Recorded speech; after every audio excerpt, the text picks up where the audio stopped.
Hello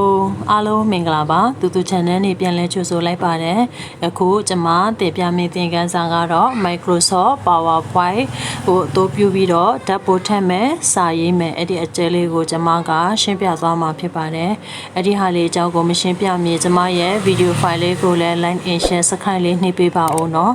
Okay အဲ့ဒီဟာလေးမစမီကျွန်မကကွန်ပျူတာနဲ့ပတ်သက်သည့်သင်ခန်းစာများကိုလည်းနေ့စဉ်တင်ပေးသွားပါမှာဖြစ်ပါတယ်ရှင်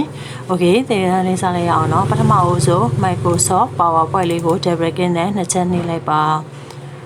Okay အဲ့ဒီဟာကြားလာတယ်ကျွန်မတို့ကဒီထက်မှာဓာတ်ပို့ထည့်မယ်เนาะပို့ရအောင်မှာစာရေးမယ်အဲ့ဒီဟာကြောင့်ကျွန်မရှင်းပြသွားမှာဖြစ်ပါတယ်ပထမဦးဆုံးဓာတ်ပို့ယူရန်အတွက်အဲ့ဘာမှာ insert လေးကိုတစ်ချက်နှိပ်ပါ insert မှာ picture လေးကိုတစ်ချက်နှိပ်လိုက်ပါOkay ပင်ချအဲ့ဒီဟာဓာတ်ပို့ယူမဲ့အခန်းเนาะဓာတ်ပို့ကကျွန်မ desktop ပေါ်မှာသေးထားတာအတွက်ကြောင့် desktop လေးကိုတစ်ချက်နှိပ်လိုက်ပါ Okay desktop မှာအဲ့ဒီ keyboard လေးကိုတစ်ချက် double click တစ်ချက်နှိပ်ပြီးတော့အောက်မှာရှိနေတဲ့ insert လေးကိုတစ်ချက်နှိပ်လိုက်ပါ Okay အဲ့ဒီဟာဆိုဓာတ်ပို့လေးကြာလာပြီပေါ့နော်အဲ့ဒီဟာလေးဓာတ်ပို့လေးကိုကျွန်မတို့ကငယ်ချဲလို့လဲရတယ်ကျင်းလို့လဲရတယ်ပေါ့နော်အကြီးငယ်ပြည့်လို့ရတာပေါ့နော်ငယ်အောင်လို့မယ်ဆိုရင်အဲ့ဒီမြားလေးပေါ်နေတဲ့အချိန်မှာ double click ကို mouse မှာရှိတဲ့ double click ကိုဖိပြီးတော့ဆွဲပါအဲ့ဒီဟာဆိုဓာတ်ပို့လေးကငယ်သွားမှာဖြစ်ပါတယ်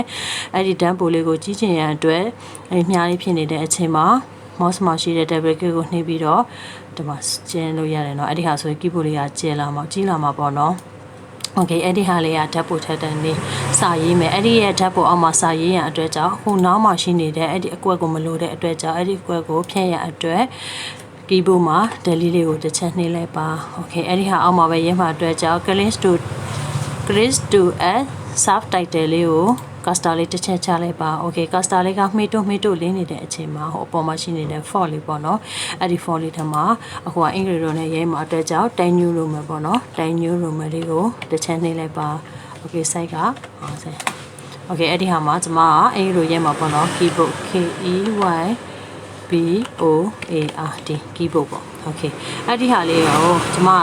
အမဲရောင်မှီနေတာပေါ့နော်အဲ့ဒီဟာလေးကိုအမဲရောင်အတိုင်းလိုချင်တဲ့အတွက်ကြောင့်ကိုလိုကို Control A နဲ့ select ပေးပြီးတော့အဲ့ဒီပေါ်မှာရှိနေတဲ့ဒီမှာ font color အဲ့ဒီဟာလေးမှာအမဲရောင်လေးတစ်ချက်ရွေးလိုက်ပါ Okay စာလုံးလေးအမဲရောင်ဖြစ်သွားမှာဖြစ်ပါတယ်အဲ့ဒီဟာဆိုရင်ဓာတ်ပို့လေးနဲ့စာလေးကိုကြည့်လို့ရပါပြီအဲ့ဒီဟာ PowerPoint မှာဓာတ်ပို့ထည့်မယ်စာရေးမယ်အဲ့ဒီဟာကြားလေးဖြစ်ပါတယ် Okay အဲ့ဒီဟာလေးက confine ဖြည့်ပြီးဆိုရင်ကျမတို့က file ကနေပြီးတော့save လေးကိုတစ်ချက်နှိပ်လိုက်ပါအဲ့ဒီဟာ save folder နေပေါ့နော် Okay အဲ့ဒါကိုထားမဲ့ computer ထဲမှာကိုထားမဲ့ launcher ပေါ့နော် Okay ကျွန်မ desktop ပေါ်မှာထားမှအတွက်ကြောင့် desktop ကိုရွေးပြီးတော့ file နေမှာကိုပြချင်တဲ့ normal လေးပေါ့နော် PowerPoint ဒီလိုပါ Okay ပြီးတော့အဲ့ဒီဟာလေးမှာ save လေးကိုတစ်ချက်နှိပ်လိုက်ပါ Okay ကျွန်မရဲ့ file လေးက save ဖြစ်သွားပါပြီOkay ကျွန်မရဲ့ video file လေးကိုစာနဲ့ဆိုထိကြည့်ရှုပေးတဲ့အတွက်အများကြီးကျေးဇူးတင်ပါတယ်ရှင်ကျွန်မရဲ့ video file လေးကိုလည်း like and share subscribe လေးမနှိပ်ရသေးရင်နှိပ်ခဲ့ပါဦးနော်အားလုံးရှင်လန်းချမ်းမြေ့ကြပါစေဖြင့်အားလုံးကိုကျေးဇူးတင်ပါတယ်ရှင်